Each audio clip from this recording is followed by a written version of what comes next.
Salutations à tous et à toutes, c'est FW et bienvenue dans 5/3, les 5 minutes de méditation matinale. Donc mes méditations ce matin m'amènent à me pencher sur les économies. La question que j'ai envie de te poser, c'est qu'est-ce que tu économises? Alors effectivement, nous sommes dans une période où nous traversons tous, d'accord, une situation financière qui est compliquée et ça demande bien sûr que nous fassions des économies. Alors, généralement, lorsqu'on parle d'économie, on est en train de parler d'argent. Mais au travers de cette discussion, tu vas t'apercevoir en fait qu'il n'y a pas que l'argent que nous économisons. Finalement, le fait d'économiser de l'argent, de toujours penser à l'économie, de toujours penser à la réduction, a aussi un impact sur notre comportement. Et concrètement, la question que j'ai envie de te poser, c'est qu'est-ce que tu économises donc? Est-ce que c'est l'argent? Alors, je vais citer Francis Blanche qui dit je me sers de mon argent pour faire des économies et je me sers de mes économies pour dépenser de l'argent. Alors parfois, se lancer dans la course à l'économie, c'est-à-dire économiser par tous les moyens, quel que soit le coût, eh bien c'est quelque chose qui fait souffrir ton âme.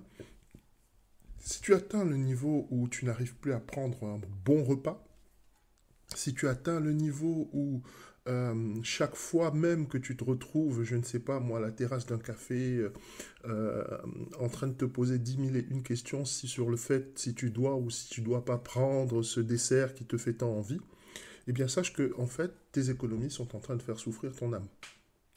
Alors je ne suis pas en train de faire l'apologie de la dépense et du consumérisme outrancier, mais je suis juste en train de te dire qu'en fait on nous a tellement bridés, on nous a tellement confinés, au sens propre comme au sens figuré, que nous avons déterminé en fait nos vies par rapport à l'économie. Et cette économie-là se manifeste aussi au niveau de quelque chose d'autre, par exemple l'effort. Alors il y a un vieux proverbe bulgare qui dit que l'économie est mère de pauvreté. Donc souvent, on essaye d'en faire le moins possible par tous les moyens. C'est-à-dire quoi? C'est-à-dire que cette notion d'économie, cette notion de ne pas dépenser, de ne pas se dépenser, a fini aussi par atteindre la fonction dont nous fonctionnons. Concrètement, au boulot, par exemple, on peut décider d'en faire le minimum possible. Ça, c'est un droit et ça, c'est une manière de voir les choses. Mais sache que quand tu déploies ton énergie comme ça, eh bien cette énergie-là, elle revient. Tu as décidé d'en faire le moins possible, tu as décidé de faire le moins d'efforts possible, sache aussi que les autres feront le moins d'efforts possible pour toi. Sache aussi qu'en termes d'efforts, eh bien, les gens seront moins tolérants par rapport à toi, par rapport à tes erreurs, par rapport à ce que tu fais ou ce que tu ne fais pas, parce que l'énergie qu'on déploie, c'est l'énergie qui revient. La Bible nous dit, ce que l'on récolte, c'est ce que l'on sème. Eh bien, c'est cette dynamique-là. Il y a un autre domaine aussi où nous projetons beaucoup, où nous sommes beaucoup dans l'économie, c'est l'investissement.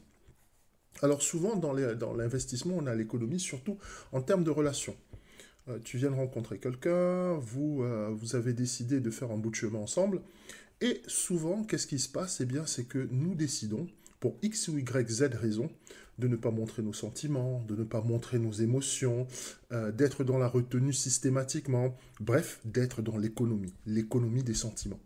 Eh bien, tout ça a un prix, concrètement. Quand tu t'économises dans ton investissement, dans tes relations, et que tu en espères le meilleur, concrètement, tu es en train toi-même de te tromper.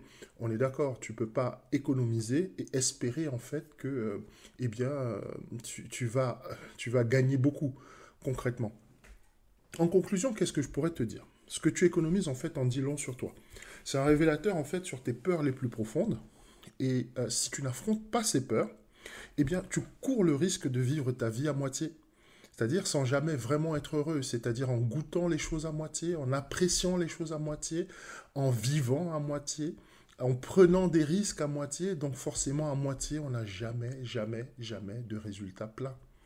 Donc c'est ce que je voulais partager avec toi ce matin, c'est te dire, ben écoute, arrête d'économiser dans des domaines et de penser que tu vas gagner quelque chose dedans.